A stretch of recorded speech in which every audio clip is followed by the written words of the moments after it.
I don't think hell exists. I happen to believe in life after death, but I don't think it's got a thing to do with reward and punishment. Religion is always in the control business.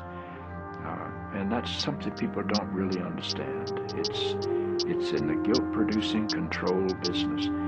And if you have heaven as a place where you're rewarded for your goodness and hell as a place where you're punished for your evil, then you sort of have control of the population.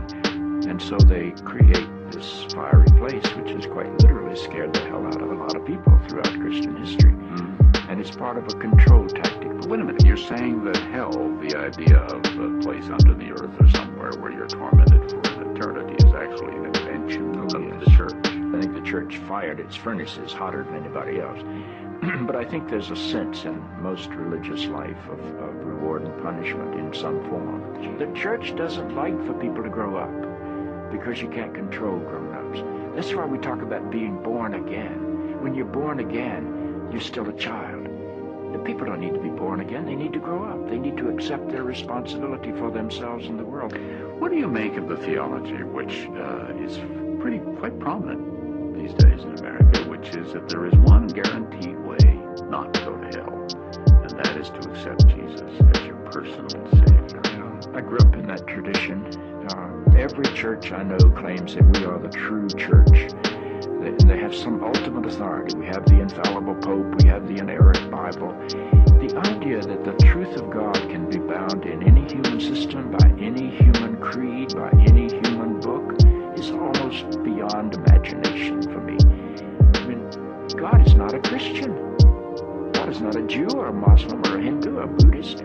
All of those are human systems which human beings have created to try to help us walk into the mystery of God. I honor my tradition.